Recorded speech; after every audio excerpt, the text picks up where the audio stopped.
ਵਾਹਿਗੁਰੂ ਜੀ ਕਾ ਖਾਲਸਾ ਵਾਹਿਗੁਰੂ ਜੀ ਕੀ ਫਤਿਹ। अस्सलाम वालेकुम आदाब वर्ज मैं हाँ ਤੁਹਾਡੀ ਹੋਸਟ ਅਨਿਲ ਕੌਰ ਤੇ ਮੈਂ ਟੀਵੀ 84 ਸਾਰੇ ਦਰਸ਼ਕਾਂ ਤੇ ਸਰੋਤਿਆਂ ਨੂੰ ਜੀ ਆਇਆਂ ਕਹਿੰਦੀ ਹਾਂ ਪ੍ਰੋਗਰਾਮ ਸੱਚੋ ਸੱਚ ਵਿੱਚ ਜਿਹੜੇ ਇਸ ਪ੍ਰੋਗਰਾਮ ਨਾਲ ਦੇਸ਼ਾਂ ਵਿਦੇਸ਼ਾਂ ਤੋਂ ਜੁੜ ਚੁੱਕੇ ਨੇ। ਖਾਲਸਾ ਅਫੇਅਰ ਸੈਂਟਰ ਦੇ ਸੰਚਾਲਕ ਡਾਕਟਰ ਅਮਰਜੀਤ ਸਿੰਘ ਜੀ ਸਟੂਡੀਓ ਮੇਰੇ ਨਾਲ ਸ਼ਾਮਿਲ ਨੇ। ਆਉਣ ਨਾਲ ਗੱਲਬਾਤ ਕਰਕੇ ਅੱਜ ਦਾ ਮਿਸ਼ਨ ਉੱਪਰ ਉਹਨਾਂ ਤੋਂ ਉਹਨਾਂ ਦਾ ਤਜ਼ੀਆ ਜਾਣਦੇ ਹਾਂ।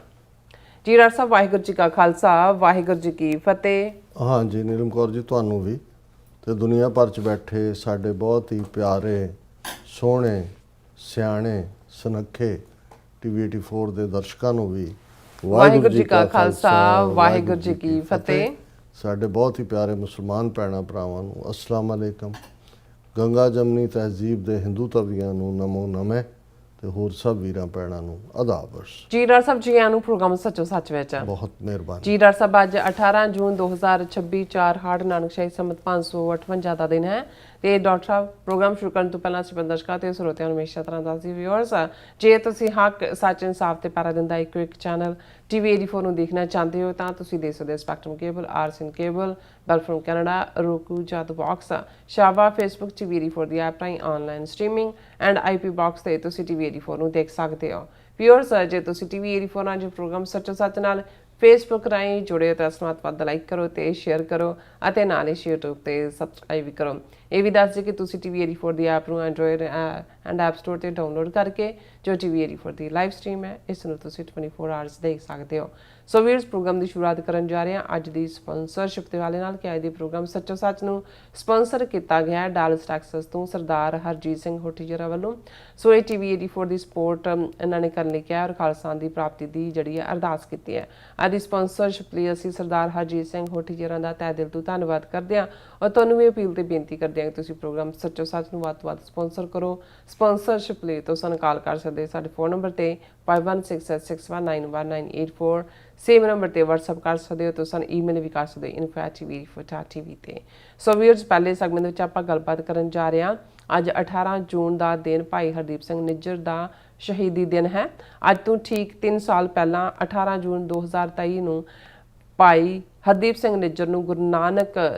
ਜਿਹੜਾ ਸਿੱਖ ਗੁਰਦੁਆਰਾ ਸਰੀ ਦੇ ਪਾਰਕਿੰਗ ਲਾਟ ਵਿੱਚ ਸ਼ਹੀਦ ਕਰ ਦਿੱਤਾ ਗਿਆ ਸੀ ਔਰ ਠੀਕ 3 ਮਹੀਨੇ ਬਾਅਦ ਕੈਨੇਡਾ ਦੇ ਪ੍ਰਾਈਮ ਮਿਨਿਸਟਰ ਜਸਟਨ ਟਰੂਡੋ ਨੇ ਕੈਨੇਡਾ ਦੀ ਪਾਰਲੀਮੈਂਟ ਵਿੱਚ ਇਸ ਕਾਨੂੰਨੀ ਕਤਲ ਲਈ ਭਾਰਤ ਸਰਕਾਰ ਨੂੰ ਸਿੱਧੇ ਤੌਰ ਤੇ ਜ਼ਿੰਮੇਵਾਰ ਠਹਿਰਾਇਆ ਸੀ। ਸੋ ਕੈਨੇਡਾ ਵਿਚਲੇ ਭਾਰਤੀ ਹਾਈ ਕਮਿਸ਼ਨਰ ਸਮੇਤ 6 ਡਿਪਲੋਮੈਟਾਂ ਨੂੰ ਕੈਨੇਡਾ ਨੇ ਮੁਲਕ ਚੋਂ ਬਾਹਰ ਕੱਢ ਦਿੱਤਾ ਸੀ। ਇਹਨਾਂ 3 ਵਰਿਆਂ ਵਿੱਚ ਬਹੁਤ ਕੁਝ ਵਾਪਰਿਆ ਹੈ। ਇੱਕ ਪਾਸੇ ਭਾਰਤ ਦੀ ਸਰਕਾਰ ਇੱਕ ਰੋਗ ਸਟੇਟ ਵਜੋਂ ਦੁਨੀਆ ਵਿੱਚ ਬੇਨਕਾਬ ਹੋਈ ਹੈ, ਦੂਸਰੇ ਪਾਸੇ ਖਾਲਸਾ ਦੀ ਮੂਵਮੈਂਟ ਨੂੰ ਇੰਟਰਨੈਸ਼ਨਲ ਲੈਵਲ ਤੇ ਬਹੁਤ ਵੱਡਾ ਹੁੰਗਾਰਾ ਮਿਲਿਆ ਹੈ। ਅੱਜ ਦਾ ਸੱਚੋ ਸੱਚ ਪ੍ਰੋਗਰਾਮ ਅਸੀਂ ਭਾਈ ਹਰਦੀਪ ਸਿੰਘ ਨਿੱਜਰ ਦੀ ਯਾਦ ਨੂੰ ਸਮਰਪਿਤ ਕਰਨ ਜਾ ਰਹੇ ਹਾਂ। ਸੋ ਇਸ ਬਾਬਤ ਆਪਾਂ ਗੱਲਬਾਤ ਕਰਾਂਗੇ। ਸੋ ਅਸੀਂ ਚਾਹਾਂਗੇ ਕਿ ਤੁਸੀਂ ਇਸੇ ਤਰ੍ਹਾਂ ਬਣੇ ਰਹਿਣਾ ਦੇਖਣ ਸੁਣ ਲਈ ਤੁਹਾਡਾ ਸਭ ਦਾ ਬਹੁਤ ਬਹੁਤ ਧੰਨਵਾਦ। ਜੀ ਡਾਕਟਰ ਸਾਹਿਬ ਕੀ ਕਹਿਣਾ ਚਾਹੋਗੇ? ਸਭ ਤੋਂ ਪਹਿਲਾਂ ਤਾਂ ਅੱਜ ਦੇ ਪ੍ਰੋਗਰਾਮ ਨੂੰ ਸਪਾਂਸਰ ਕਰਨ ਲਈ ਅਸੀਂ ਵੀਰ ਹਰਜੀਤ ਸਿੰਘ ਹੋਠੀ ਡਾਲਸ ਟੈਕਸਸ ਨਿਵਾਸੀ ਤੇ ਉਹਨਾਂ ਦੇ ਸਮੁੱਚੇ ਪਰਿਵਾਰ ਦਾ ਸ਼ੁਕਰੀਆ ਅਦਾ ਕਰਦੇ ਹਾਂ। ਇਹ ਵੀ ਕੰਸਿਸਟੈਂਟਲੀ ਪੰਥਕ ਵਿਚਾਰਧਾਰਾ ਨਾਲ ਜੁੜੇ ਹੋਏ ਨੇ। ਡਾਲਸ ਦੇ ਵਿੱਚ ਇਹਨਾਂ ਦਾ ਜਾਣਾ ਜਿਹੜਾ ਹੈ, ਇਹਨਾਂ ਨੇ ਗ੍ਰੰਥੀ ਦੇ ਤੌਰ ਦੇ ਉੱਤੇ ਗੁਰਦੁਆਰਾ ਸਾਹਿਬ ਦੇ ਵਿੱਚ ਸੇਵਾ ਸ਼ੁਰੂ ਕੀਤੀ ਔਰ ਜਦੋਂ ਉਹਨਾਂ ਦਾ ਪਰਿਵਾਰ ਆ ਗਿਆ, ਸੈਟਲ ਹੋ ਗਏ, ਵਪਾਰਕ ਤੌਰ ਦੇ ਉੱਤੇ ਵੀ ਜਿਹੜਾ ਆਪਣੇ ਕਾਮਯਾਬ ਹੋਏ ਤੇ ਫਿਰ ਉਹਨਾਂ ਨੇ ਜਿਹੜਾ ਇਸ ਨੂੰ ਨਿਸ਼ਕਾਮ ਭਾਵਨਾ ਦੇ ਤੌਰ ਤੇ ਗੁਰਦੁਆਰਾ ਕਮੇਟੀ ਦਾ ਵੀ ਉਹ ਹਿੱਸਾ ਹੁੰਦੇ ਨੇ, ਸੈਕਟਰੀ ਵੀ ਰਹੇ ਔਰ ਪਿਛੋਕੜ ਦੇ ਵਿੱਚ ਕਿਸੇ ਵੇਲੇ ਪੰਜਾਬ 'ਚ ਪਬਲਿਕ ਰਿਲੇਸ਼ਨ ਡਿਪਾਰਟਮੈਂਟ ਨਾਲ ਸੰਬੰਧਿਤ ਰਹੇ। ਬੋਲਣ ਦੀ ਕਲਾ ਵੀ ਹੈ, ਸ਼ਾਇਰੀ ਵੀ ਕਰਦੇ ਨੇ ਔਰ ਪੰਥਕ ਤੌਰ ਦੇ ਉੱਤੇ ਸਿੱਕੇਬੰਦ ਸੋਚ ਹੈ ਸਾਡੇ ਨਾਲ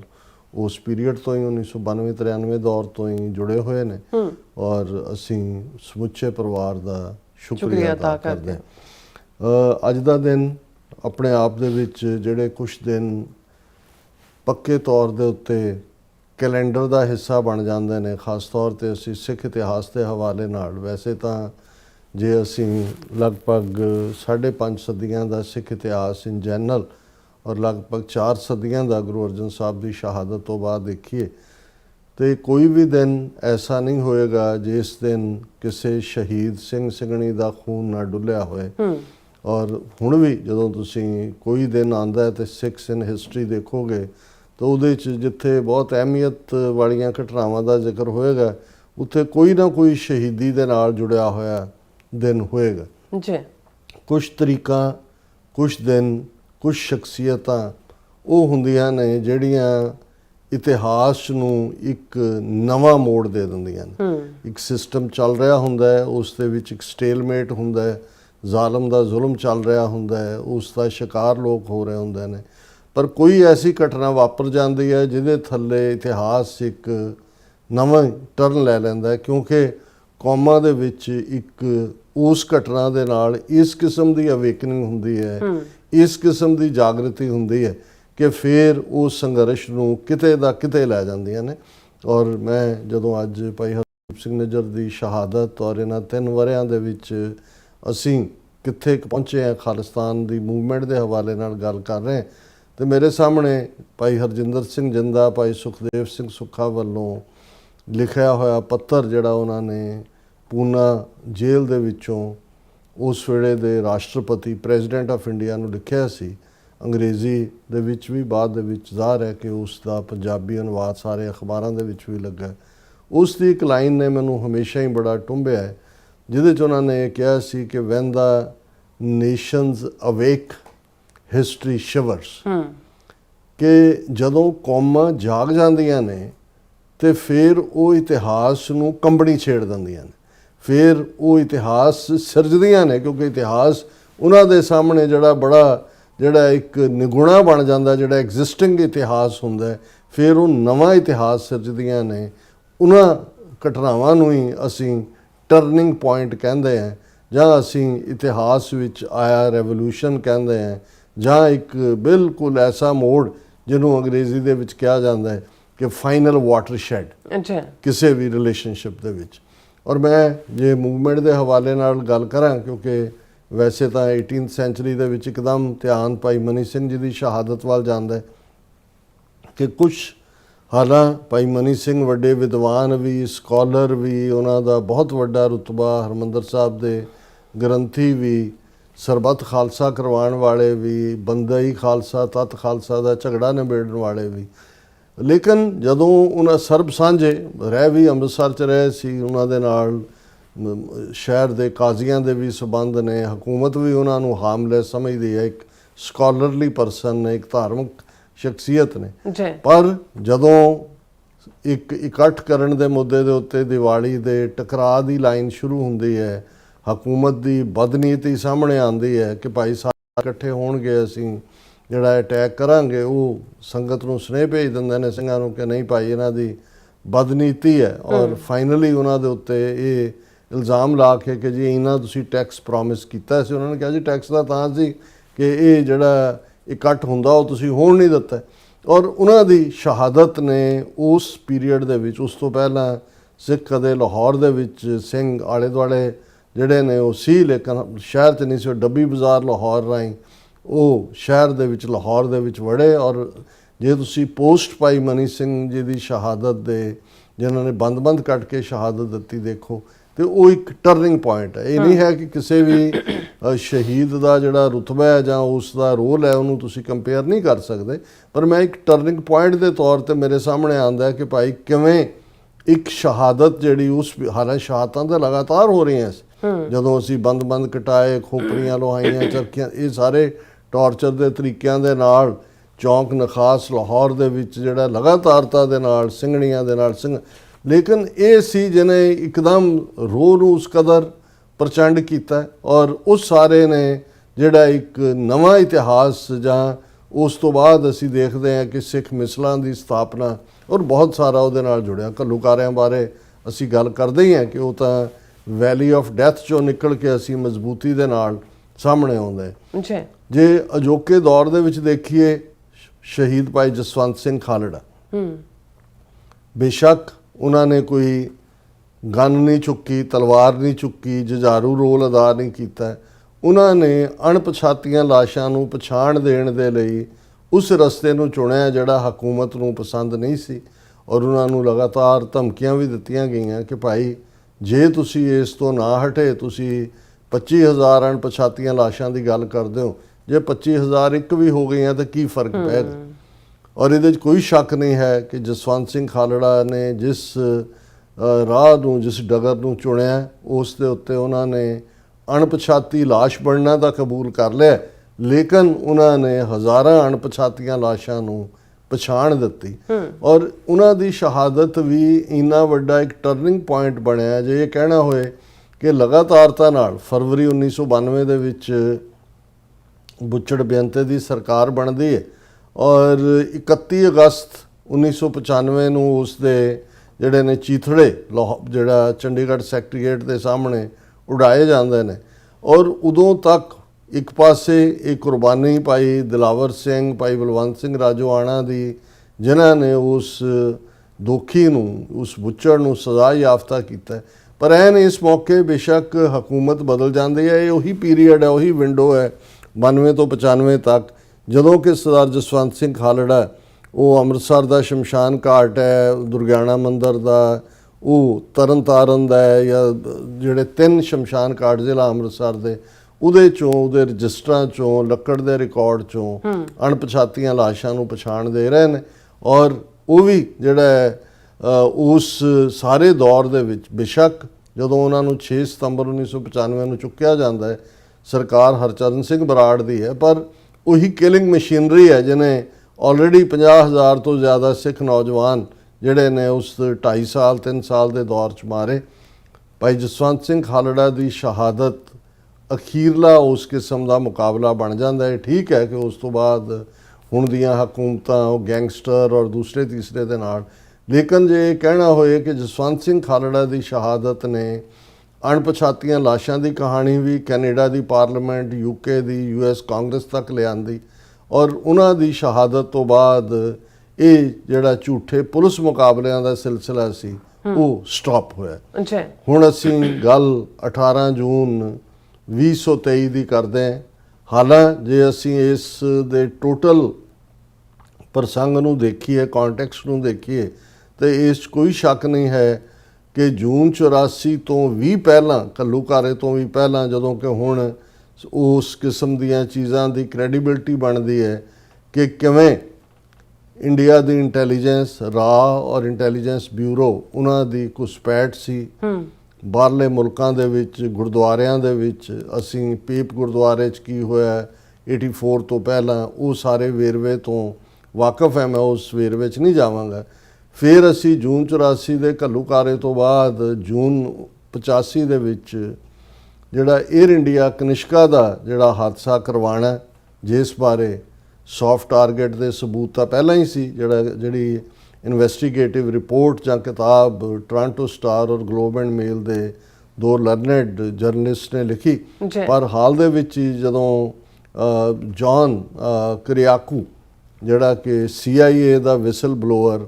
ਜਿਸ ਨੇ ਜਿਹੜਾ ਹਾਇਰ ਲੈਵਲ ਦੇ ਉੱਤੇ ਜਿਸ ਨੇ ਸਰਵ ਕੀਤਾ ਹੋਇਆ ਸੀ CIA 'ਚ, ਵਿਸਲ ਬਲੋਅਰ ਹੋਣ ਕਰਕੇ ਉਹਨੂੰ ਕੱਢਿਆ ਗਿਆ, ਉਹਨੇ 2-2.5 ਸਾਲ ਕੈਦ ਵੀ ਕੱਟੀ। ਔਰ ਅੱਜ ਕੱਲ੍ਹ ਉਹਦੇ ਜੌਨ ਕਰਿਆਕੂ ਦੇ ਪੋਡਕਾਸਟ ਬੜੇ ਪੋਪੂਲਰ ਨੇ। ਉਹਨਾਂ ਨੇ ਕੁਝ ਹਫ਼ਤੇ ਪਹਿਲਾਂ ਹੀ ਆਪਣੇ ਇੱਕ ਪੋਡਕਾਸਟ ਦੇ ਵਿੱਚ ਜਦੋਂ ਇਹ ਲਫ਼ਜ਼ ਕਹੇ ਕਿ ਭਾਈ ਸਿੱਖ ਸੈਪਰੇਟਿਸਟ ਨੂੰ ਬਦਨਾਮ ਕਰਨ ਦੇ ਲਈ ਇੰਡੀਅਨ ਇੰਟੈਲੀਜੈਂਸ ਏਜੰਸੀਆਂ ਨੇ 에ਅਰ ਇੰਡੀਆ ਦਾ ਜਿਹੜਾ ਉਹ ਜਹਾਜ਼ ਡਿੱਗਿਆ, ਤੇ ਉਹ ਜਿਹੜੀ ਗੱਲ ਸਿੱਖਾਂ ਨੂੰ ਪਹਿਲਾਂ ਤੋਂ ਪਤਾ ਸੀ। ਸੌਫਟ ਟਾਰਗੇਟ ਨੂੰ ਨੇ ਇਨਵੈਸਟੀਗੇਟਿਵ ਰਿਪੋਰਟ 'ਚ ਕੱਢਿਆ ਸੀ, ਪਰ ਉਸ ਨੂੰ ਸਰਕਾਰ ਵੱਲੋਂ ਖਾਲਿਸਤਾਨੀਆਂ ਦਾ ਪ੍ਰੋਪੇਗੈਂਡਾ ਕਹਿ ਕੇ ਨਕਾਰਿਆ ਗਿਆ ਸੀ। ਪਰ ਇਹ ਇੱਕ ਇੰਟੈਲੀਜੈਂਸ ਸੋਰਸ ਤੋਂ ਵੀ ਇਸ ਗੱਲ ਦੀ ਪੁਸ਼ਟੀ ਇਹ ਦੱਸਦੀ ਹੈ ਕਿ ਭਾਰਤੀ ਏਜੰਸੀਆਂ ਦਾ ਬਾਹਰਲੇ ਮੁਲਕਾਂ ਦੇ ਵਿੱਚ ਸਿੱਖਾਂ ਦੇ ਮਾਮਲਿਆਂ 'ਚ ਦਖਲਅੰਦਾਜ਼ੀ ਨਹੀਂ, ਸਗੋਂ ਇਸ ਲੈਵਲ ਦਾ ਦਹਿਸ਼ਤਗਰਦ ਕਾਰਨਾਮਾ ਜਿਹਦੇ 'ਚ 329 ਬੇਗੁਨਾਹ ਮੁਸਾਫਰ ਔਰ ਜਹਾਜ਼ ਦਾ ਕਰੂ ਮਾਰੇ ਗਏ, ਉਸ ਤੋਂ ਅਸੀਂ ਅੰਦਾਜ਼ਾ ਲਾ ਸਕਦੇ ਹਾਂ ਕਿ ਹੋਰ ਵੀ ਜਿਹੜੀਆਂ ਉਹਨਾਂ ਦੀਆਂ ਕਾਰਵਾਈਆਂ ਨੇ, ਉਹਨਾਂ ਦੇ ਕੀਤੇ ਮਰਡਰ ਨੇ, ਜਿਹੜੇ ਕਿਤੇ ਕੋਈ ਐਕਸੀਡੈਂਟ ਜਾਪਿਆ ਹੋਏਗਾ, ਕਿਤੇ ਕੁਛ ਹੋਰ ਹੈ, ਉਹ ਤਾਂ ਜਦੋਂ ਸਾਡਾ ਮੁਲਕ ਬਣਿਆ ਔਰ ਇਹਨਾਂ ਦੀ ਉਹ ਸਾਰੇ ਸੀਕ੍ਰੇਟ ਫਾਈਲਾਂ ਤੱਕ ਸਾਡੀ ਐਕਸੈਸ ਹੋਈ, ਉਦੋਂ ਪਤਾ ਲੱਗੇਗਾ ਵੀ ਕੀ ਇਹਨਾਂ ਨੇ ਹੋਰ ਕਾਰਾ ਕੀਤਾ। ਲੇਕਿਨ ਜਦੋਂ ਅਜੀਤ ਡੋਵਾਲ ਜਿਹੜਾ ਉਹ ਨੈਸ਼ਨਲ ਸਿਕਿਉਰਿਟੀ ਐਡਵਾਈਜ਼ਰ ਔਰ ਉਹ ਸਾਰੇ ਅਹੁਦੇ ਤੇ ਪਹੁੰਚਦਾ, ਔਰ ਇਹ ਜਿਹੜੀ ਤਿਕੜੀ ਹੈ ਮੋਦੀ, ਅਮਿਤ ਸ਼ਾਹ ਔਰ ਅਜੀਤ ਡੋਵਾਲ ਦੀ, ਇਹ ਖਾਲਿਸਤਾਨ ਦੀ ਲਹਿਰ ਨੂੰ ਕ੍ਰਸ਼ ਕਰਨ ਦੇ ਲਈ, ਕਿਉਂਕਿ ਇਹ ਸਾਰੇ ਪੀਰੀਅਡ 'ਚ ਪੰਜਾਬ ਦੇ ਵਿੱਚ ਤਾਂ ਜ਼ੁਲਮ ਦੀ ਹਨੇਰੀ, ਐਨਕਾਊਂਟਰ, ਡਿਵਾਈਡ ਐਂਡ ਰੂਲ ਵਾਲੀ ਲਾਈਨ ਨੂੰ ਅੱਗੇ ਤੋਰਦਿਆਂ ਉਹਨਾਂ ਨੇ ਦੇਖਿਆ ਕਿ ਪੰਜਾਬ ਤਾਂ ਅਸੀਂ ਮੈਨੇਜ ਕਰ ਲਿਆ ਜੀ, ਲੇਕਿਨ ਇੰਨੇ ਵਰੇ ਇੰਨੇ ਦਹਾਕੇ ਬੀਤਣ ਬਾਅਦ ਵੀ ਜਿਹੜਾ ਡਾਇਸਪੋਰਾ ਸਿੱਖ ਹੈ ਉਹ ਖਾਲਿਸਤਾਨ ਦੇ ਕੇਸ ਨੂੰ ਅੱਗੇ ਲੈ ਕੇ ਜਾ ਰਿਹਾ ਹੈ। ਉਹਨਾਂ ਨੇ ਆਪਣੀਆਂ ਜਿਹੜੀਆਂ ਨੇ ਕਮਿਊਨਿਟੀਜ਼ ਦੇ ਵਿੱਚ ਤੋਂ ਅੱਗੇ ਨਿਕਲ ਕੇ ਪੋਲੀਟੀਕਲ ਸਪੋਰਟ ਵੀ, ਜਿਵੇਂ ਕੈਨੇਡਾ ਦੇ ਵਿੱਚ NDP ਪਾਰਟੀ ਦਾ ਜਗਮੀਤ ਸਿੰਘ, ਜਿਹਨੇ ਨਾ ਸਿਰਫ ਇੱਕ ਐਜ਼ ਏ ਆਪੋਜੀਸ਼ਨ ਲੀਡਰ ਇੱਕ ਵੱਡਾ ਰੋਲ ਅਦਾ ਕੀਤਾ, ਰਾਈਟ ਆਫ ਸੈਲਫ ਡਿਟਰਮੀਨੇਸ਼ਨ ਨੂੰ ਸਪੋਰਟ ਕੀਤਾ, ਪਰ ਡਾਇਸਪੋਰਾ ਕਮਿਊਨਿਟੀਜ਼ ਨੇ ਨਵੰਬਰ 84 ਜੂਨ 84 ਇਹਨਾਂ ਨਸਲਕੁਸ਼ੀਆਂ ਨੂੰ ਰੈਕਗਨਾਈਜ਼ ਕਰਵਾਉਂਦਿਆਂ, ਜਿਸ ਦੀ ਸ਼ੁਰੂਆਤ ਓਨਟਾਰੀਓ ਜਿਹੜੀ ਹੈ ਉਹ ਪਾਰਲੀਮੈਂਟ ਤੋਂ ਹੋਈ, ਉਹ ਲਗਾਤਾਰਤਾ ਦੇ ਨਾਲ ਅਮਰੀਕਾ ਦੇ ਵਿੱਚ ਅੱਡ-ਅੱਡ ਸਟੇਟਾਂ ਦੇ ਵਿੱਚ ਨਿਊ ਜਰਸੀ, ਪੈਨਸਿਲਵੇਨੀਆ ਔਰ ਉਹਨਾਂ ਦੇ ਵਿੱਚ ਮਤੇ ਹੋਏ, ਸ਼ਹਿਰਾਂ ਦੇ ਵਿੱਚ ਮਤੇ ਹੋਏ। ਔਰ ਇਹ ਸਾਰੀ ਜਿਹੜੀ ਮੂਵ ਸੀ ਅਮਰੀਕਾ ਦੇ ਵਿੱਚ ਸਿੱਖ ਕਾਂਗਰੈਸ਼ਨਲ ਫਰੈਂਡਸ ਆਫ ਸਿੱਖ ਕਾਂਗਰੈਸ਼ਨਲ ਕਾਕਸ ਵੀ ਜਿਹੜੀ ਹੈ ਉਹ ਸਰਗਰਮ ਹੋਈ। 50 ਤੋਂ ਜ਼ਿਆਦਾ ਕਾਂਗਰਸਮੈਨ ਉਹਦੇ ਮੈਂਬਰ ਨੇ। ਔਰ ਉਸ ਸਾਰੇ ਦੇ ਨਾਲ ਨਾਲ Sikhs for justice the Khalistan referendum the movement, ਜਿਹਨੇ ਇਹਨਾਂ ਸਾਰੇ ਵਰਿਆਂ ਦੇ ਵਿੱਚ 5 ਆਈਜ਼ ਕੰਟਰੀਜ਼ ਦੇ ਵਿੱਚ, ਜਿਨ੍ਹਾਂ ਦੇ ਵਿੱਚ ਅਮਰੀਕਾ, ਕੈਨੇਡਾ, UK, ਆਸਟ੍ਰੇਲੀਆ ਔਰ ਨਿਊਜ਼ੀਲੈਂਡ, ਇਹ ਦੱਸਿਆ ਕਿ ਸਿੱਖ ਕੀ ਚਾਹੁੰਦੇ ਨੇ। ਔਰ ਉਹਨਾਂ ਨੂੰ ਇਹ ਲੱਗਾ ਕਿ ਭਾਈ ਇਸ ਸਾਰੇ ਨੂੰ ਹੁਣ ਕ੍ਰਸ਼ ਕਰਨ ਦੇ ਲਈ, ਕਿਉਂਕਿ ਇਨ ਦਾ ਮੀਨ ਟਾਈਮ ਇੰਡੀਅਨ ਏਜੰਸੀ ਜਿਹੜੀ ਆ ਰਾਹ, ਉਹ ਮੋਸਾਦ ਦੇ ਤਾਂ ਜੂਨ 84 ਦੇ ਘੱਲੂਘਾਰੇ 'ਚ ਵੀ ਮੋਸਾਦ ਦਾ ਰੋਲ ਹੈ, ਲੇਕਿਨ ਜਿਵੇਂ ਹੈਂਡ ਇਨ ਗਲਵ ਹੋ ਕੇ ਉਹਨਾਂ ਦੀ ਸਟ੍ਰੈਟਜੀ ਨੂੰ ਹੀ ਅੱਗੇ ਤੋਰਨ ਦੀ ਲਾਈਨ। ਔਰ ਉਹਨਾਂ ਨੇ, ਮੈਨੂੰ ਕੋਈ ਹੈਰਾਨੀ ਨਹੀਂ ਹੋਏਗੀ ਕਿ ਈਵਨ ਇੰਟਰਨੈਸ਼ਨਲ ਲੈਵਲ ਦੇ ਉੱਤੇ ਇਨਫੋਰਮੇਸ਼ਨ ਕਲੈਕਸ਼ਨ ਜਾਂ ਜਿਹੜੀ ਇਹ ਸਾਰੀ ਮੋਡਸ ਆਪਰੈਂਡੀ ਜਿਹੜੀ ਇੰਡੀਅਨ ਏਜੰਸੀਆਂ ਨੇ ਅਪਣਾਈ, ਜਿਹੜੀ ਕਿ ਐਗਰੈਸਿਵਲੀ ਸਾਹਮਣੇ ਆਣੀ ਸ਼ੁਰੂ ਹੋਈ ਜਦੋਂ ਕਿ 6 ਮਈ 2023 ਨੂੰ ਲਾਹੌਰ ਦੇ ਵਿੱਚ ਭਾਈ ਪਰਮਜੀਤ ਸਿੰਘ ਪੰਜਵੜ ਦਾ ਕੋਲਡ ਬਲੱਡਡ ਮਰਡਰ ਕੀਤਾ ਜਾਂਦਾ ਹੈ। ਫਿਰ ਅਸੀਂ ਦੇਖਦੇ ਹਾਂ ਕਿ 15 ਜੂਨ 2023 ਨੂੰ UK ਦੇ ਬਰਮਿੰਗਮ ਸ਼ਹਿਰ ਦੇ ਵਿੱਚ ਭਾਈ ਅਵਤਾਰ ਸਿੰਘ ਖੰਡਾ, ਜਿਹੜੇ ਕਿ ਇੱਕ ਆਪਣੇ ਆਪ ਦੇ ਵਿੱਚ ਨੌਜਵਾਨ ਆਗੂ, ਜਿਨ੍ਹਾਂ ਦੀ ਇੱਕ ਵਿਜ਼ਨ ਵੀ, ਜਿਨ੍ਹਾਂ ਦੇ ਪਿਤਾ ਵੀ ਸ਼ਹੀਦ, ਔਰ ਜਿਨ੍ਹਾਂ ਬਾਰੇ ਜਦੋਂ ਮੋਦੀ 2015 'ਚ UK ਆਇਆ ਪਹਿਲੀ ਵਾਰ ਪ੍ਰਾਈਮ ਮਿਨਿਸਟਰ ਬਣਨ ਤੋਂ ਬਾਅਦ, ਤੇ ਜਿਹੜਾ ਉਹਨਾਂ ਨੇ ਜਿਨ੍ਹਾਂ ਨੂੰ ਮੰਗਿਆ ਕਿ ਸਾਡੇ ਹਵਾਲੇ ਕੀਤੇ ਜਾਣ, ਜਿਹੜਾ ਉਹਨਾਂ ਨੇ ਆਪਣਾ ਦਬਾਚੇ ਜਿਹੜਾ ਹੈ ਉਹ ਪੰਜਾਬੀ ਲਫ਼ਜ਼ ਮੈਂ ਵਰਤਿਆ ਇਹਦੇ ਲਈ, ਉਹ ਦਿੱਤਾ ਇੰਗਲੈਂਡ, ਉਹਦੇ 'ਚ ਵੀ ਉਹਨਾਂ ਦਾ ਨਾਂ ਸੀ ਭਾਈ ਅਵਤਾਰ ਸਿੰਘ ਖੰਡਾ ਦਾ। ਔਰ ਅਸੀਂ ਦੇਖਦੇ ਹਾਂ ਕਿ ਮਿਸਟੀਰੀਅਸ ਸਰਕਮਸਟਾਂਸਿਸ, ਜਿਹਨੂੰ ਬਾਅਦ ਜਦੋਂ 18 ਜੂਨ ਨੂੰ ਭਾਈ ਹਰਦੀਪ ਸਿੰਘ ਨਿੱਜਰ ਦਾ ਮਰਡਰ ਹੋਇਆ, ਫਿਰ ਉਹਦਾ ਕੰਟੈਕਸਟ ਸਮਝ ਆਇਆ ਵੀ ਹੋਇਆ ਕੀ ਹੈ। ਔਰ ਉਹਨਾਂ ਦਾ ਪ੍ਰੋਪਰ ਨਾ ਪੋਸਟਮਾਰਟਮ ਹੋਇਆ, ਨਾ ਜਿਹੜੀ ਉਹਨਾਂ ਦੇ ਮ੍ਰਿਤਕ ਸਰੀਰ ਪਿੱਛੇ ਜਾਣ ਦਿੱਤਾ ਗਿਆ, ਨਾ ਉਹਨਾਂ ਦੀ ਮਾਂ ਔਰ ਭੈਣ ਨੂੰ ਜਿਹੜਾ ਇੰਗਲੈਂਡ ਆਉਣ ਦਿੱਤਾ ਗਿਆ। ਲੇਕਿਨ 3 ਦਿਨ ਬਾਅਦ, ਕਿਉਂਕਿ ਇਹ ਹੁਣ ਤਾਂ ਜਦੋਂ ਅਸੀਂ ਇਸ ਕੇਸ ਦੀਆਂ ਸਾਰੀਆਂ ਜਾਂ ਇੰਡੀਆ ਦੇ ਟਰਾਂਸਨੈਸ਼ਨਲ ਰਿਪਰੈਸ਼ਨ ਦੇ ਮੋਡਸ ਆਪਰੈਂਡੀ ਦੇ ਜਿਹੜੇ ਭੇਦ ਖੁੱਲ੍ਹੇ ਨੇ, ਜਦੋਂ ਕਿ ਨਿਖਲ ਗੁਪਤਾ ਜਿਹੜਾ ਗੁਰਪਤਵੰਤ ਪੰਨੂ ਮਰਡਰ ਪਲਾਟ ਲਈ ਜਿਹੜਾ ਇਸੇ ਜੂਨ ਮਹੀਨੇ 'ਚ 2023 'ਚ ਕੀਤਾ ਜਾਣਾ ਸੀ, ਔਰ 1 ਦਰਜਨ ਦੇ ਕਰੀਬ ਹੋਰ ਐਕਟਿਵਿਸਟ ਜਿਨ੍ਹਾਂ ਨੂੰ duty to warn notice Canadian ਸੀਸਸ ਨੇ ਔਰ ਅਮਰੀਕਨ FBI ਨੇ ਦਿੱਤਾ, ਉਸ ਤੋਂ ਅੰਦਾਜ਼ਾ ਹੋਇਆ ਵੀ ਉਹਨਾਂ ਨੇ ਤਾਂ ਇੱਕੋ ਦੇ ਵਿੱਚ ਹੀ ਉਹਨਾਂ ਨੇ, ਜਿਵੇਂ ਹੁੰਦਾ ਹੈ ਕਿ ਭਾਈ ਇਹਨਾਂ ਦਾ ਜਿਹੜਾ ਹੈ ਉਹ ਫਾਸਤਾ ਵੱਢੋ, ਇਹਨਾਂ ਨੂੰ ਓਵਰ ਕਰੋ, ਜਿਸ ਲਿਹਾਜ਼ ਦੇ ਨਾਲ ਇਹ ਸਾਰਾ ਚੱਲ ਰਿਹਾ ਸੀ, ਉਹਨਾਂ ਨੇ ਕਾਮਯਾਬੀ ਨਾਲ ਮਈ 'ਚ ਕੀਤਾ। ਜੂਨ 15 18 ਇੱਧਰ ਜਿਸ ਵੀਕ ਦੇ ਵਿੱਚ ਮੋਦੀ ਨੇ ਪ੍ਰੈਜ਼ੀਡੈਂਟ ਬਾਈਡਨ ਨੂੰ ਮਿਲਣ ਆਉਣਾ ਸੀ, ਉਹਨਾਂ ਡੇਟਾਂ ਦੇ ਵਿੱਚ ਹੀ ਨਿਖਲ ਗੁਪਤਾ ਜਦੋਂ ਉਹਦਾ ਟਰਾਇਲ ਚੱਲਿਆ, ਔਰ ਉਹ ਸਾਰੇ ਦੇ ਵਿੱਚ ਸਾਹਮਣੇ ਆਉਂਦਾ ਕਿ ਕਿਵੇਂ ਭਾਈ ਉਹਨਾਂ ਦਾ ਜਿਹੜਾ ਹਾਇਰ ਲੈਵਲ ਰਾ ਆਫੀਸ਼ੀਅਲ ਵਿਕਾਸ ਯਾਦਵ, ਉਹ ਇੱਥੇ ਨਿਖਲ ਗੁਪਤੇ ਨਾਲ ਇਨ ਟੱਚ ਹੈ। ਜਿਸ ਦਿਨ ਹਰਦੀਪ ਸਿੰਘ ਨਿੱਜਰ ਦਾ ਮਰਡਰ ਕੀਤਾ ਜਾਂਦਾ 18 ਜੂਨ ਨੂੰ 2023 ਨੂੰ, ਉਹ ਤਸਵੀਰਾਂ ਜਿਹੜਾ ਇੱਥੇ ਹਾਇਰ ਕੀਤਾ ਕਿਲਰ, ਜਿਹੜਾ ਇਨਫੈਕਟ ਕਵਰ ਏਜੰਟ ਸੀ FBI ਦਾ, ਉਹਨੂੰ ਭੇਜ ਰਿਹਾ ਹਰਦੀਪ ਸਿੰਘ ਨਿੱਜਰ ਦੀ ਗਰਦਨ ਇੱਕ ਪਾਸੇ ਲੁੜਕੀ ਹੋਈ ਹੈ। ਔਰ ਇਸ ਸਾਰੇ ਤੋਂ ਇਹ ਸਾਹਮਣੇ ਆ ਗਿਆ ਕਿ ਭਾਈ ਕਿਸ ਲੈਵਲ ਤੇ, ਹਾਲਾਂ ਇਹ ਜਿਹੜਾ ਨਿਖਲ ਗੁਪਤਾ ਵਾਲਾ ਇੰਕਸ਼ਾਫ ਹੈ ਇਹ ਜਾ ਕੇ ਨਵੰਬਰ 2023 'ਚ ਹੁੰਦਾ ਹੈ, ਪਰ 18 ਜੂਨ ਤੋਂ ਠੀਕ 3 ਮਹੀਨੇ ਬਾਅਦ 18 ਸਤੰਬਰ ਨੂੰ ਕੈਨੇਡੀਅਨ ਪਾਰਲੀਮੈਂਟ ਦੇ ਵਿੱਚ ਜਸਟਿਨ ਟਰੂਡੋ ਖਲੋ ਕੇ ਇੰਡੀਅਨ ਸਟੇਟ ਨੂੰ ਇਸ ਦੇ ਲਈ ਜ਼ਿੰਮੇਵਾਰ ਦੱਸਦੇ ਨੇ। 6 ਉਹਨਾਂ ਦੇ ਉੱਚ ਅਧਿਕਾਰੀ, ਜਿਨ੍ਹਾਂ ਦੇ ਵਿੱਚ ਸੰਜੇ ਵਰਮਾ ਜਿਹੜਾ ਹਾਈ ਕਮਿਸ਼ਨਰ ਸੀ, ਉਹਨਾਂ ਨੂੰ ਪਰਸੋਨਾ ਨਾਨ ਗ੍ਰੈਟਾ ਕਿ ਭਾਈ ਤੁਸੀਂ ਮੁਲਕ ਦੇ ਵਿੱਚ ਜਿਹੜਾ ਉਹ ਵਾਇਲੈਂਸ ਕੀਤੀ ਹੈ ਔਰ ਇਹਦੇ ਲਈ ਉਹਨਾਂ ਨੂੰ ਮੁਲਕ ਚੋਂ ਬਾਹਰ ਕੱਢਿਆ ਜਾਂਦਾ ਹੈ। ਸਾਰੇ ਰਿਲੇਸ਼ਨ ਜਿਹੜੇ ਨੇ ਉਹ ਸਨੈਪ ਹੋਣ ਵੱਲ ਤੁਰਦੇ ਨੇ, ਟ੍ਰੇਡ ਮਿਸ਼ਨ ਖਤਮ ਹੋ ਜਾਂਦਾ ਹੈ, ਇਨਵੈਸਟੀਗੇਸ਼ਨ ਸ਼ੁਰੂ ਹੁੰਦੀ ਹੈ ਔਰ ਉਹ ਸਾਰੇ ਦੇ ਵਿੱਚ ਫਿਰ ਕਿੰਨੀਆਂ ਰਿਪੋਰਟਾਂ, ਕਿੰਨੀਆਂ ਇਨਵੈਸਟੀਗੇਸ਼ਨਸ RCMP ਔਰ ਸੀਸਸ ਦੀਆਂ ਕਿ ਇੰਡੀਅਨ ਏਜੰਸੀਆਂ ਦੀ ਕਿਸ ਲੈਵਲ ਦੇ ਉੱਤੇ ਇੰਟਰਫੇਅਰ। ਇਹ ਵੱਖਰੀ ਕਹਾਣੀ ਹੈ ਕਿ ਜਸਟਿਨ ਟਰੂਡੋ ਦੇ ਜਾਣ ਤੋਂ ਬਾਅਦ ਬੇਸ਼ੱਕ ਹਕੂਮਤ ਲਿਬਰਲ ਪਾਰਟੀ ਦੀ ਬਣਦੀ ਹੈ, ਪਰ ਮਾਰਕ ਕਾਰਨੀ ਦੀ ਹਕੂਮਤ ਟੋਟਲ ਯੂ ਟਰਨ ਮਾਰ ਕੇ ਹੁਣ ਤਾਂ ਉਹ 2026 ਦੇ ਵਿੱਚ ਮੋਦੀ ਨੂੰ ਇਨਵਾਈਟ ਕਰਨ ਦੀ ਲਾਈਨ ਹੈ। ਪਿਛਲੇ ਦਿਨਾਂ 'ਚ ਹੀ G7 ਮੀਟ ਦੇ ਵਿੱਚ ਵੀ ਦੋਨੋਂ ਮਿਲੇ ਨੇ। ਇਹ ਇੱਕ ਵੱਖਰੀ ਕਿ ਕਿਵੇਂ ਕੈਨੇਡੀਅਨ ਸਿਟੀਜ਼ਨ ਦਾ ਡੁੱਲਿਆ ਖੂਨ ਉਸ ਦੇ ਨਾਲ ਟ੍ਰੇਡ ਕੀਤਾ ਗਿਆ। ਲੇਕਿਨ ਅਸੀਂ ਜੇ ਹਰਦੀਪ ਸਿੰਘ ਨਿੱਜਰ ਦੀ ਸ਼ਹਾਦਤ ਦੇਖਦੇ ਕਿ ਕਿਵੇਂ ਟਰਨਿੰਗ ਪੁਆਇੰਟ, ਜਿਵੇਂ ਮੈਂ ਕਿਹਾ ਸੀ ਹਿਸਟਰੀ 'ਚ, ਅਸੀਂ ਬੇਸ਼ੱਕ ਜੂਨ 84 ਤੋਂ ਬਾਅਦ ਇੰਡੀਅਨ ਏਜੰਸੀਆਂ ਦੀ ਉਹ ਸਾਰੀ ਡਰਟੀ ਗੇਮ ਬਾਹਰ ਚੱਲ ਰਹੀ ਸੀ ਔਰ ਸਭ ਯਤਨਾਂ ਦੇ ਬਾਵਜੂਦ ਇੱਥੇ ਆਰਗੇਨਾਈਜੇਸ਼ਨਸ, ਵਰਲਡ ਸਿੱਖ ਆਰਗੇਨਾਈਜੇਸ਼ਨ, ISYF, ਕਿੰਨੀਆਂ ਹੋਰ ਜਥੇਬੰਦੀਆਂ ਨੇ ਆਪਣੀ ਐਕਟੀਵਿਟੀ ਕੀਤੀ, ਪਰ ਕਿਤੇ ਵੀ ਅਸੀਂ ਆਪਣੀ ਮੂਵਮੈਂਟ ਨੂੰ, ਕਿਉਂਕਿ ਇੰਡੀਅਨ ਗਵਰਨਮੈਂਟ, ਉਹਨਾਂ ਦਾ ਦਬਾਅ, ਪ੍ਰੈਸ਼ਰ, ਉਹਨਾਂ ਦੀਆਂ PR ਫਰਮਸ, ਹਕੂਮਤੀ ਇੰਟਰਸਟ ਕਿ ਸਾਡੀ ਮੂਵਮੈਂਟ ਨੂੰ ਉਹ ਦਹਿਸ਼ਤਗਰਦੀ ਔਰ ਲਾਅ ਐਂਡ ਆਰਡਰ ਤੋਂ ਬਿਯੋਂਡ ਨਹੀਂ ਸੀ ਦੇਖਦੇ। ਹਰਦੀਪ ਸਿੰਘ ਨਿੱਜਰ ਦੀ ਸ਼ਹਾਦਤ ਨੇ ਇੰਨੀ ਵੱਡੀ ਤਬਦੀਲੀ ਲਿਆਂਦੀ ਕਿ ਓਵਰਨਾਈਟ, ਖਾਸ ਤੌਰ ਤੇ ਜਸਟਿਨ ਟਰੂਡੋ ਦੇ ਐਲਾਨ ਤੋਂ ਬਾਅਦ, ਇਹ ਮੂਵਮੈਂਟ ਇੱਕ ਪੋਲੀਟੀਕਲ ਮੂਵਮੈਂਟ, ਖਾਲਿਸਤਾਨੀ ਐਕਟਿਵਿਸਟ, ਖਾਲਿਸਤਾਨੀ ਸੈਪਰੇਟਿਸਟ, ਇਹ ਲਫ਼ਜ਼ ਹੋਏ, ਟੈਰਰਿਜ਼ਮ ਗਾਇਬ ਹੋਇਆ ਔਰ ਕਿਵੇਂ ਈਵਨ ਕਾਨੂੰਨ ਅਮਰੀਕਾ ਦੇ ਵਿੱਚ ਵੀ ਕਿਸ ਲੈਵਲ ਤੇ ਡਿਸਕਸ਼ਨਸ ਕਿ ਭਾਈ ਇਹ ਜਿਹੜੀ ਹੈ, ਇਹ ਜਿਹੜੀ ਟਰਾਂਸਨੈਸ਼ਨਲ ਰਿਪਰੈਸ਼ਨ ਟਰਮ ਵੀ ਅੱਜ ਇੱਕ ਕਾਮਨ ਵਰਤੀ ਜਾਂਦੀ ਹੈ। ਸੋ ਇਹ ਇੱਕ ਇੰਨੀ ਵੱਡੀ ਗੱਲ ਸੀ ਕਿ ਉਸ ਦੇ ਨਾਲ ਹਾਲਾਂ ਜਿਹੜੀਆਂ ਹਕੂਮਤਾਂ ਟਰਾਂਸਨੈਸ਼ਨਲ ਰਿਪਰੈਸ਼ਨ ਕਰਦੀਆਂ ਨੇ, ਮਕਸਦ ਤਾਂ ਉਹਨਾਂ ਦਾ ਇੱਕ ਖੌਫ ਪੈਦਾ ਕਰਨਾ, ਲੇਕਿਨ ਇਸ ਦੇ ਉਲਟ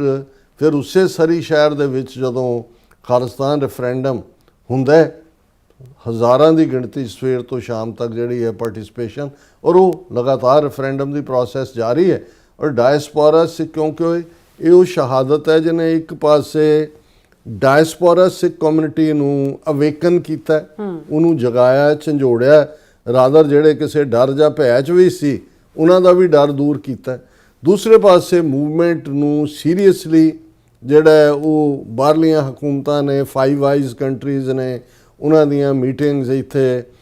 ਜਿਹੜੀ ਹੈ ਕੈਲੀਫੋਰਨੀਆ 'ਚ ਹੁੰਦੀ ਹੈ, ਜਿਹਦੇ 'ਚ ਇੰਟੈਲੀਜੈਂਸ ਚੀਫ 5 ਮੁਲਕਾਂ ਦੇ ਆਉਂਦੇ ਨੇ। ਫਿਰ ਇਹ ਵੀ ਸਾਹਮਣੇ ਆਉਂਦਾ ਜਦੋਂ ਆਸਟ੍ਰੇਲੀਅਨ ਉਹਨਾਂ ਦਾ ਸਪਾਈ ਚੀਫ ਹੀ ਉਹ ਕਹਿੰਦਾ ਕਿ ਭਾਈ ਇਹ ਤਾਂ ਜਿਹੜਾ ਉਹ ਇਹਨਾਂ ਦਾ ਇੰਡੀਅਨ ਏਜੰਟਸ ਦਾ ਨੈਸਟ ਹੈ, ਆਲਣਾ ਬਣਿਆ ਹੋਇਆ, ਨੈਸਟ ਆਫ ਸਪਾਈਜ਼। ਅੱਛਾ। ਸੋ ਇਹ ਸਾਰਾ ਪਾਰਟ ਜਿਹੜਾ ਇਹ ਠੀਕ ਹੈ ਕਿ ਅੱਜ ਸਾਨੂੰ ਕਈ ਵਾਰ ਕੁਝ ਚੀਜ਼ਾਂ ਵਿਜ਼ੀਬਲੀ ਨਜ਼ਰ ਨਹੀਂ ਆਉਂਦੀਆਂ ਕਿਉਂਕਿ ਹਕੂਮਤਾਂ ਦੇ ਆਪਣੇ ਵਪਾਰਕ ਹਿੱਤ ਨੇ, ਲੇਕਿਨ ਅੱਜ ਖਾਲਿਸਤਾਨ ਦੀ ਮੂਵਮੈਂਟ ਨੂੰ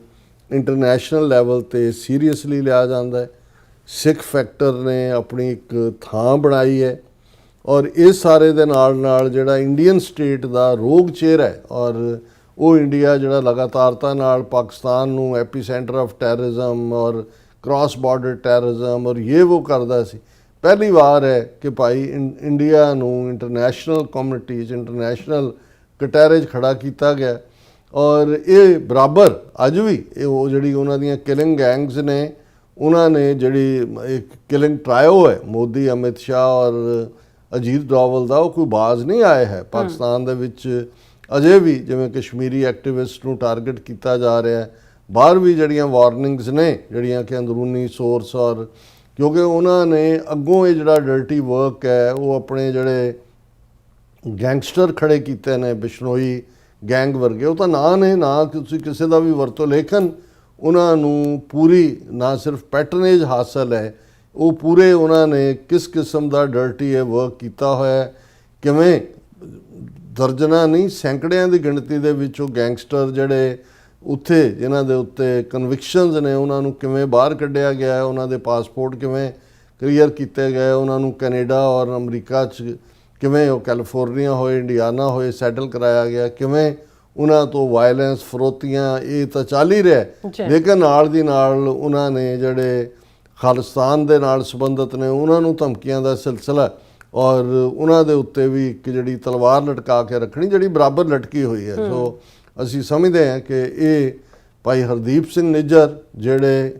ਜਿਵੇਂ ਭਾਈ ਜਸਵੰਤ ਸਿੰਘ ਖਾਲੜਾ ਉਹਨਾਂ ਦੀ ਜਿਹੜੀ ਲਾਸਟ ਸਪੀਚ ਡਿਕਸੀ ਗੁਰਦੁਆਰਾ ਸਾਹਿਬ ਕਰਦੀ ਹੈ, ਜਿਹਦੇ 'ਚ ਮੈਂ ਵੀ ਉਸ ਸਮਾਗਮ ਦੇ ਵਿੱਚ ਸ਼ਾਮਲ ਸੀ, ਉਹਦੇ 'ਚ ਵੀ ਉਹਨਾਂ ਨੇ ਅਲਟੀਮੇਟਲੀ ਗੁਰੂ ਤੋਂ ਸ਼ਹਾਦਤ ਮੰਗੀ ਸੀ। ਉਹਨਾਂ ਨੇ ਕਿਹਾ ਕਿ ਭਾਈ ਜਦੋਂ ਗੁਰੂ ਸਾਹਿਬਾਨ ਸਰੀਰਕ ਜਾਮਿਆਂ 'ਚ ਸੀ, ਉਹ ਗੁਰਗੱਦੀ ਬਖਸ਼ਦੇ ਸੀ ਜਿਸ 'ਤੇ ਖੁਸ਼ ਹੁੰਦੇ ਨੇ। ਗੁਰਗੱਦੀ ਤਾਂ ਹੁਣ ਗੁਰੂ ਗ੍ਰੰਥ ਸਾਹਿਬ ਕੋਲ ਹੈ, ਲੇਕਿਨ ਹੁਣ ਜਿਹਦੇ 'ਤੇ ਰੀਝਦੇ ਨੇ ਉਹਨੂੰ ਸ਼ਹਾਦਤ ਬਖਸ਼ਦੇ ਨੇ, ਔਰ ਉਹਨਾਂ ਨੇ ਸ਼ਹਾਦਤ ਮੰਗੀ। ਗੁਰੂ ਨੇ ਉਹ ਸ਼ਹਾਦਤ ਦਿੱਤੀ ਜਿਹੜੀ ਕਿ ਜਿਸ ਨੇ ਉਹਨਾਂ ਦਾ ਰੁਤਬਾ ਇੱਕ ਇਸ ਖਾਲਸਾਈ ਇਤਿਹਾਸ ਦੇ ਰੌਸ਼ਨ ਸਿਤਾਰਿਆਂ 'ਚ ਲਿਆਂਦਾ। ਇਵੇਂ ਹੀ ਭਾਈ ਹਰਦੀਪ ਸਿੰਘ ਨਿੱਜਰ ਹਰਮਨ ਪਿਆਰੀ ਸ਼ਖਸੀਅਤ, ਮੁੱਖ ਸੇਵਾਦਾਰ ਦੇ ਤੌਰ ਦੇ ਉੱਤੇ ਇੱਕ ਹੰਬਲ ਪਾਰਟ, ਲੇਕਿਨ ਤੁਸੀਂ ਉਹਨਾਂ ਦੀਆਂ ਕਲਿੱਪਸ ਜਿਹੜੀਆਂ ਸੋਸ਼ਲ ਮੀਡੀਆ 'ਤੇ ਗਰਦਿਸ਼ ਕਰਦੀਆਂ ਰਹਿੰਦੀਆਂ ਨੇ, ਉਹਨਾਂ ਨੇ ਹਮੇਸ਼ਾ ਜਿੱਥੇ ਸੇਵਾ ਪੰਥ ਦੇ ਲਈ, ਖਾਲਿਸਤਾਨ ਦੇ ਲਈ ਆਪਣੀ ਕਮਿਟਮੈਂਟ ਵਿਦਨ ਦਾ ਸਿਸਟਮ ਕੰਮ ਕਰਦੇ ਆ, ਉੱਥੇ ਉਹਨਾਂ ਨੇ ਸ਼ਹਾਦਤ ਮੰਗੀ ਗੁਰੂ ਤੋਂ ਕਿ ਸਾਡੇ ਸਾਥੀ ਵੀ ਇਸ ਰਸਤੇ 'ਤੇ ਤੁਰਦੇ ਆ ਗਏ, ਅਸੀਂ ਵੀ ਸ਼ਹੀਦੀ ਮੰਗਦੇ ਹਾਂ। ਔਰ ਉਹਨਾਂ ਨੂੰ ਵੀ ਉਹ ਪਾਕ ਸ਼ਹਾਦਤ ਸ਼ਹੀਦੀ ਗੁਰੂ ਨੇ ਦਿੱਤੀ ਜਿਹੜੀ ਗੇਮ ਚੇਂਜਰ ਹੋਈ। ਜਦੋਂ ਮੈਂ ਇਹ ਕਹਿੰਦਾ ਜਿਵੇਂ ਭਾਈ ਜੰਦੇ ਦੇ ਜਿੰਦਾ ਸੁੱਖਾ ਦੇ ਜਿਹੜੇ ਲਫ਼ਜ਼ ਸੀ ਕਿ ਵੀ ਸੱਚਮੁੱਚ ਹੀ ਜਦੋਂ ਕੌਮ ਦੇ ਵਿੱਚ ਜਾਗਰਤੀ ਹੁੰਦੀ ਹੈ। ਹੁਣ ਅੱਜ ਜਿਹੜੀ ਖਾਲਿਸਤਾਨ ਮੂਵਮੈਂਟ ਡੋਰਮੈਂਟ ਫਾਰਮ ਦੇ ਵਿੱਚ ਇੱਕ ਲੈਵਲ ਦੇ ਉੱਤੇ ਗੱਲ ਹੁੰਦੀ ਸੀ, ਲੇਕਿਨ ਜਿਵੇਂ ਇੰਟਰਨੈਸ਼ਨਲਾਈਜ਼ ਹੋਈ, ਜਿਵੇਂ ਇੰਟਰਨੈਸ਼ਨਲ ਮੀਡੀਆ ਨੇ ਇਸ ਸਾਰੀ ਮੂਵਮੈਂਟ ਦੇ ਉੱਤੇ ਗੱਲ ਕੀਤੀ, ਇੰਡੀਅਨ ਸਟੇਟ ਨੂੰ ਐਕਸਪੋਜ਼ ਕੀਤਾ, ਕਿੰਨੀਆਂ ਡਾਕੂਮੈਂਟਰੀਜ਼ ਇਸ ਦੇ ਉੱਤੇ ਬਣੀਆਂ। ਕੈਨੇਡਾ ਦਾ ਅੱਜ ਜੇ ਗਲੋਬ ਐਂਡ ਮੇਲ ਜਾਂ ਟੋਰਾਂਟੋ ਸਟਾਰ ਜਿਹੜੇ ਇੱਕ ਸਟੇਜ ਦੇ ਉੱਤੇ ਏਅਰ ਇੰਡੀਆ ਦੇ ਵੇਲੇ ਉਹਨਾਂ ਨੇ ਆਲਮੋਸਟ ਵਿਦਆਊਟ ਸਿੱਖਾਂ ਦੀ ਕਨਵਿਕਸ਼ਨ ਤਾਂ ਨਹੀਂ ਹੋਈ ਕਿਸੇ ਦੀ, ਲੇਕਿਨ ਪਹਿਲਾਂ ਹੀ ਟਰਾਇਲ ਕਰਕੇ ਸਿੱਖ ਕੌਮ ਨੂੰ ਦੋਸ਼ੀ ਬਣਾਇਆ ਹੋਇਆ ਸੀ। ਉਹਨਾਂ ਨੇ ਜਿਹੜੀ ਹੈ ਉਹ ਪੋਜ਼ਿਟਿਵ ਪੋਜੀਸ਼ਨ ਲੈਣੀ ਸ਼ੁਰੂ ਕੀਤੀ ਇੰਟਰਨੈਸ਼ਨਲ ਮੀਡੀਆ ਦੇ ਵਿੱਚ। ਅੱਜ ਵੀ ਜਦੋਂ ਇਹ ਜ਼ਿਕਰ ਹੁੰਦਾ ਹੈ, ਨਿਊਯਾਰਕ ਟਾਈਮਸ ਤੋਂ ਲੈ ਕੇ ਬਲੂਮਬਰਗ, ਗਾਰਡੀਅਨ ਔਰ CNN, ਇਹ ਸਾਰੇ ਜਿਹੜੇ ਨੈਟਵਰਕ ਨੇ ਇਹਨਾਂ ਨੇ ਆਪਣੀ ਸਾਰੀ ਸੁਰ ਬਦਲੀ ਹੈ। ਸੋ ਅੱਜ ਦਾ ਇਹ ਸਮੁੱਚਾ ਪ੍ਰੋਗਰਾਮ ਅਸੀਂ ਸ਼ਹੀਦ ਭਾਈ ਹਰਦੀਪ ਸਿੰਘ ਨਿੱਜਰ ਦੀ ਯਾਦ ਨੂੰ ਸਮਰਪਿਤ ਕਰਦੇ ਹਾਂ। ਜੀ ਡਾਕਟਰ ਸਾਹਿਬ ਤੁਹਾਡਾ ਬਹੁਤ ਬਹੁਤ ਸ਼ੁਕਰੀਆ। ਸੋ ਅਥਲੈਨ ਬ੍ਰੇਕ ਤੇ ਜਾਣ ਤੋਂ ਪਹਿਲਾਂ ਅਸੀਂ ਬੰਦਸ਼ਕਾਂ ਦੇ ਸਰੋਤਿਆਂ ਨੂੰ ਫੀਲ ਤੇ ਬੇਨਤੀ ਕਰਦੀ ਵਿਊਅਰਸ, ਜਿਸ ਤਰ੍ਹਾਂ ਕਿ ਤੁਸੀਂ ਜਾਣਦੇ ਹੋ ਕਿ TV 84 ਹੱਕ ਸੱਚ ਇਨਸਾਫ ਦੀ ਆਵਾਜ਼ ਬੁਲੰਦ ਕਰ ਰਿਹਾ। ਇਹ ਆਵਾਜ਼ ਤੁਹਾਡੇ ਪਿਆਰ ਸਦਕਾ, ਤੁਹਾਡੇ ਵਿਸ਼ਵਾਸ ਸਦਕਾ, ਤੁਹਾਡੇ ਡੋਨੇਸ਼ਨ ਸਦਕਾ ਹੀ ਹੋ ਸਕਦੀ ਹੈ। ਸੋ ਅਸੀਂ ਚਾਹਾਂਗੇ ਕਿ ਤੁਸੀਂ TV 84 ਦੀ ਚੜ੍ਹਦੀ ਕਲਾ ਲਈ ਵੱਧ ਤੋਂ ਵੱਧ ਡੋਨੇਟ ਕਰੋ। ਡੋਨੇਟ ਕਰਨ ਲਈ ਸਾਡੀ ਵੈਬਸਾਈਟ tv84.tv ਤੇ ਜਾ ਕੇ ਪੇਪਲ ਦੀ ਵਰਤੋਂ ਕਰਕੇ ਵਨ ਟਾਈਮ ਡੋਨੇਟ ਕਰ ਸਕਦੇ ਹੋ, ਮੰਥਲੀ ਡੋਨੇਟ ਵੀ ਕਰ ਸਕਦੇ ਹੋ। ਤੁਸੀਂ TV 84 ਦੇ ਨਾਮ ਤੇ ਚੈੱਕ ਬਣਾ ਕੇ ਸਾਨੂੰ ਮੇਲ ਵੀ ਕਰ ਸਕਦੇ ਹੋ ਸਾਡੇ ਇਸ ਪਤੇ ਤੇ 36-01 37th Avenue, Long Island City, New York 11101 USA, ਜਾਂ ਫਿਰ ਤੁਸੀਂ ਸਾਨੂੰ ਫੋਨ ਰਾਹੀਂ ਵੀ ਸੰਪਰਕ ਕਰ ਸਕਦੇ ਹੋ 5166191984। ਤੁਸੀਂ ਸਾਨੂੰ ਈਮੇਲ ਵੀ ਕਰ ਸਕਦੇ info@tv84.tv ਤੇ। ਅਸੀਂ ਤੁਹਾਡੇ ਤਹਿ ਦਿਲ ਤੋਂ ਸ਼ੁਕਰਗੁਜ਼ਾਰ ਹੋਵਾਂਗੇ। ਸੋ ਇੱਥੇ ਲੈਣੇ ਬ੍ਰੇਕ ਵਿਊਅਰਸ, ਤੁਸੀਂ ਇਸੇ ਤਰ੍ਹਾਂ ਬਣੇ ਰਹਿਣਾ। ਮਿਲਦੇ ਹਾਂ ਆਫਟਰ ਦਿਸ ਸ਼ਾਰਟ ਬ੍ਰੇਕ।